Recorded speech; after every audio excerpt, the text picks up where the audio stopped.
Hello student, आज 30 अक्टूबर 2020 को हमारा सब्जेक्ट है कॉस्ट अकाउंटिंग। ठीक है, इसमें चैप्टर हमारा है material purchase procedure and store control. इसमें बेटा हम कर रहे थे मटेरियल की इश्यू प्राइसिंग। ठीक है, जब मटेरियल को इश्यू किया जाता है स्टोर रूम से, तो स्टोर कीपर जो है कौन सी प्राइसिंग करता है उसकी।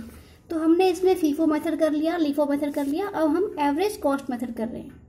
ठीक है, तो एवरेज कॉस्ट का मतलब इसमें जितनी भी मटेरियल उसके पास पहले से ओपनिंग बैलेंस में है प्लस जितना न्यू खरीदा है, और ठीक है, उन दोनों का हम प्लस करके उसकी एवरेज निकाल लेते हैं और उस एवरेज प्राइस पर हम उस मटेरियल की इशू करते हैं। ठीक है, तो देखो, the principle on which the average cost method is based is that all of the materials in store are so mixed that an issue cannot be made from any particular lot of purchases, and therefore it is proper if the materials are issued at the average cost of material in stores। ठीक है, तो कहता है कि ये जो average cost method है, वैसे तो सबसे बेस्ट मेथड है वेटेड एवरेज कॉस्ट मेथड, बहुत बढ़िया मेथड होता है। क्यों? क्योंकि इसका प्रिंसिपल ये है, इसका कारण ये है कि जो हमारा स्टोर रूम है, उस स्टोर रूम में जितना भी मटेरियल जिस भी प्राइस पर आ रहा है, चाहे कम पे है चाहे ज़्यादा पे है, वो मिक्सअप हो जाता है। तो ये एग्जैक्टली हम ये नहीं कह सकते कि भाई ये जो मटेरियल अब इशू हो रहा है ये किस पर्टिकुलर लॉट से हम इसको इशू कर रहे हैं। इसलिए यही बेटर होता है कि इस मटेरियल को एवरेज कॉस्ट मेथड पे इशू किया जाए। तो एवरेज में भी ऑफ टू टाइप की होती है हमारी एवरेजेस, सिंपल एवरेज प्राइस यानी कि simple arithmetic average and weighted arithmetic average. ठीक है, तो इन दोनों में बेटर होता है वेटेड मेथड। तो simple average price, a price which is calculated by dividing the total of the prices of materials in the stock from which the material to be priced could be drawn by the number of prices are used in that total. तो ये एक simple average price वो price होती है जो material के जो stock पड़ा हुआ है हमारे पास, वो सारा स्टॉक प्लस करके उसको नंबर ऑफ प्राइसेस से डिवाइड कर दिया जाए। ठीक है, simple average price is calculated by dividing the total units of purchase prices of different lots in stock on that date of issue by the number of prices used in the calculation and quantity of different lots is ignored. ठीक है, तो इसमें क्या है कि इसमें सबसे बड़ी कमी यही है कि इसमें ओनली डिफरेंट टाइप्स के प्राइसेस को हम ऐड करते हैं, लेकिन इसमें हम उसकी कॉस्ट को इग्नोर कर देते हैं। ठीक है, मतलब क्वांटिटी को इग्नोर कर दिया जाता है, इसलिए ये मेथड यूज नहीं होता है। एग्जाम्पल देखो, तो हमारे पास 1000 यूनिट्स परचेज किए हैं 10 रुपीज के प्राइस पे, 10 रुपीज 1 यूनिट के प्राइस पे। 2000 यूनिट्स ने परचेज किए हैं 11 रुपीज पर यूनिट के प्राइस पे, एंड 3000 यूनिट्स उसने परचेज किए हैं 12 रुपीज के। तो हमारा अगर हम सिंपल एवरेज मेथड यूज करते हैं तो ₹10, ₹11 एंड ₹12 तीनों को प्लस करके 3 से डिवाइड करके उसका एवरेज आता है 11 रुपीज। लेकिन यहाँ पे इसने नंबर ऑफ यूनिट्स यानी क्वांटिटी को इग्नोर किया है, इसलिए ये मेथड बेस्ट नहीं है। ठीक है, वहीं पे अगर हम बात करते हैं वेटेड एवरेज प्राइस मेथड की, तो ये वेटेड एवरेज जो है ये क्वांटिटी को भी ध्यान में रखता है, क्वांटिटी को भी साथ में मल्टीप्लाई किया जाता है, इसीलिए ये जो मेथड है बेस्ट है। A price which is calculated by dividing the total cost, इसमें टोटल कॉस्ट आती है। टोटल कॉस्ट कैसे लेंगे हम?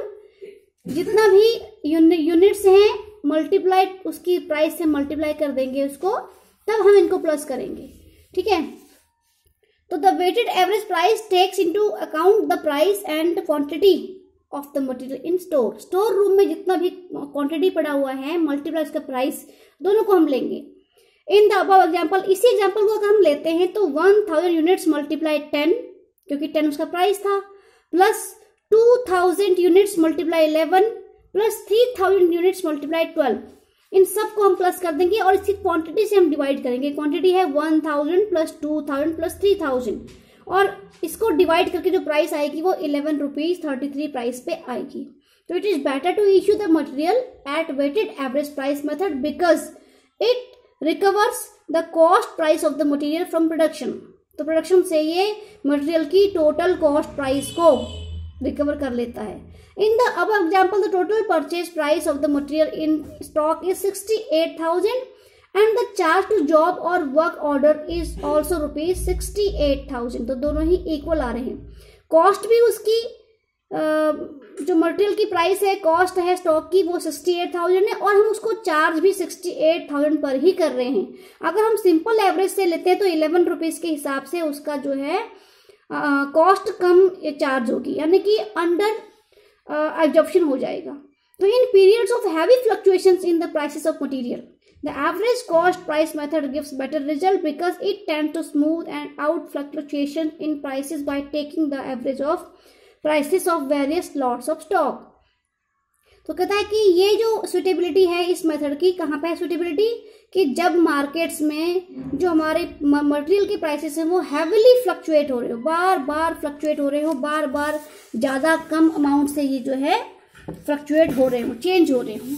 फिर बेटा हमारा आता है advantage of average cost method. तो देखो इस एवरेज कॉस्ट मेथड के एडवांटेज क्या हैं, दोनों ही हम इसमें सिंपल और एवरेज दोनों की बात कर रहे हैं।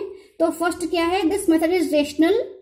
रेशनल का मतलब पूरी लॉजिकल है, सिस्टमैटिक है, नॉट सब्जेक्ट टू मैनिपुलेशन। और इस एवरेज कॉस्ट में आप मैनिपुलेशन नहीं कर सकते हो। It is representative of the prices that prevail during the entire period rather than of the price at the beginning and or at one point of issue during the period because it is based on the average of the material cost of the various lots available in the store। ठीक है, तो वो क्या कह रहे हैं कि ये जो मेथड है ये रेशनल है, मतलब कि सही है, अच्छा बुरा जिसकी समझ होती है उसको बोलते हैं रेशनल, यानी कि लॉजिक है इसमें। क्योंकि देखो लॉजिक क्या है कि हमारा स्टोर रूम है, उसमें सारा मटेरियल इकट्ठा रखा हुआ है और वो मिक्सअप हो गया है। तो अगर उसी में जो स्टोर कीपर है अगर उसी में से मटेरियल इश्यू करा तो उसको ये नहीं पता है कि भाई ये पर्टिकुलर किस लॉट का है। ठीक है, इसीलिए वो सारा एवरेज अगर प्राइस हम यूज कर रहे हैं तो बेस्ट मेथड है। Average price method is considered to be the best method when prices fluctuate considerably because this method tends to smooth out fluctuations in prices. ठीक है, ये बेस्ट मेथड क्यों है, क्योंकि जब मार्केट में फ्लक्चुएशन चल रही हैं, मतलब प्राइसेस लगातार गिर रहे हैं, बढ़ रहे हैं, ठीक है, तो उस टाइम पे हमारे पास स्टेबिलिटी नहीं है मार्केट में। इसलिए ये क्या करेंगे कि जो प्राइसेस हैं उनमें जो फ्लक्चुएशन है उसको स्मूथली उसके अकॉर्डिंग चलेगा। क्योंकि चाहे प्राइसेस हैवी हैं, मतलब चाहे प्राइसेस बढ़े हुए हैं चाहे घटे हुए, उन दोनों टाइप की कॉस्ट को ही लेगा, उसका एवरेज लेगा। ठीक है, तो 50-50 दोनों का उसमें इंक्लूड हो जाता है। फिर है issue prices are not to be calculated each time issues are made. ठीक है, तो और हर बार जितनी बार भी इश्यू किए जा रहे हैं उतनी बार इश्यू प्राइसिंग नहीं की जाएगी। क्यों? क्योंकि हमने एक बार उसकी एवरेज प्राइसेस ले ली हैं। This method recover the cost of material from the production. तो ये जो मेथड है, अभी तुम्हें एग्जांपल बताया था हमने कि अगर टोटल क्वांटिटी को हम 11 से मल्टीप्लाई करते हैं तो कॉस्ट की रिकवरी कम होगी, अंडर रिकवरी हो जाएगी। और अगर हम एवरेज प्राइस पे करते हैं तो बिल्कुल सही 68,000 का 68,000 ही रिकवरी हो रही थी। इसलिए ये जो मेथड है बेस्ट मेथड है, क्योंकि इससे मटेरियल की कॉस्ट ऑफ प्रोडक्शन सारे की सारी रिकवर हो जाती है। ठीक है, फिर है this method maintains the issue prices as near to the market prices as possible. ठीक है, तो ये जो मेथड है एवरेज प्राइस मेथड, ये इश्यू प्राइस को मार्केट प्राइस के बिल्कुल नियर रखता है, अप्रोक्सीमेटली सेम रखता है, क्योंकि इसमें करंट प्राइस भी इंक्लूड होती है एंड पास्ट प्राइस भी इंक्लूड होती है, दोनों का हम एवरेज लेते हैं। तो this method eliminates the necessity for adjustment in stock valuation. उसके बाद अगर हम एवरेज प्राइस मेथड यूज कर रहे हैं तो स्टॉक की जो क्लोजिंग स्टॉक की वैल्यूएशन है उसमें कोई भी एडजस्टमेंट करने की जरूरत नहीं होती है। बट इस एवरेज कॉस्ट मेथड के कुछ डिसएडवांटेजेस भी हैं। ठीक है, जैसे the greatest disadvantage of this method is that a fresh rate calculation will have to be made as soon as a new lot of materials is purchased which may involve tedious calculation, thus there are chance of clerical errors. तो इसमें problem क्या है एक कि जितनी बार नया fresh rate से जितनी बार फ्रेश हमारे पास कंसाइनमेंट आ रहा है तो जो पुराना हमारा एवरेज था, एवरेज कॉस्ट थी, उसमें इस न्यू फ्रेश रेट को भी कैलकुलेट करना पड़ता है। इसलिए कई बार इसमें क्लरिकल मिस्टेक्स हो जाती हैं। फिर है issue price of material does not represent actual cost price of material issued but it represent average cost of material in stores. तो ये देखो, ये तो होगा ही कि जो हमारी इश्यू प्राइस है मटेरियल की वो एक्चुअल कॉस्ट प्राइस को रिप्रेजेंट नहीं कर रही है, लेकिन उसके आसपास तो कर ही रही है ना, ठीक है। तो ये कोई इतना बड़ा डिसएडवांटेज नहीं है। तीसरा हमारा आ गया, at the time of rising prices it overstates profits but not as much as FIFO because average prices is lower than the most recent prices.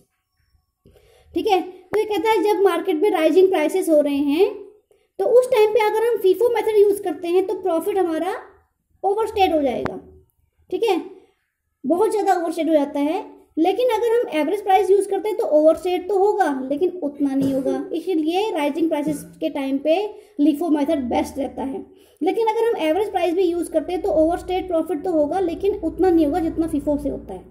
Closing stock is not valued at current cost. एक इसका limitation ये भी है कि जो हमारा closing stock है वो करंट कॉस्ट पे वैल्यूएशन नहीं हो रही है उसकी, लेकिन बेस्ट वैल्यूएशन हो रही है। It is the average cost method which is mostly used by different organizations because it satisfies most of the condition of a good method of valuation material issues। तो ये जो हमारा एवरेज कॉस्ट मेथड है, ठीक है, इसी को ज़्यादातर ऑर्गेनाइजेशन इसी को यूज करती है। क्यों? क्योंकि इसमें एक good method of valuing material prices होने के बहुत सारे इसमें शर्तें को सेटिस्फाई करता है ये, ठीक है बेटा। तो ये आज आपका मैंने एवरेज कॉस्ट मेथड कंप्लीट करवाया है। इसमें हमने क्या पढ़ा?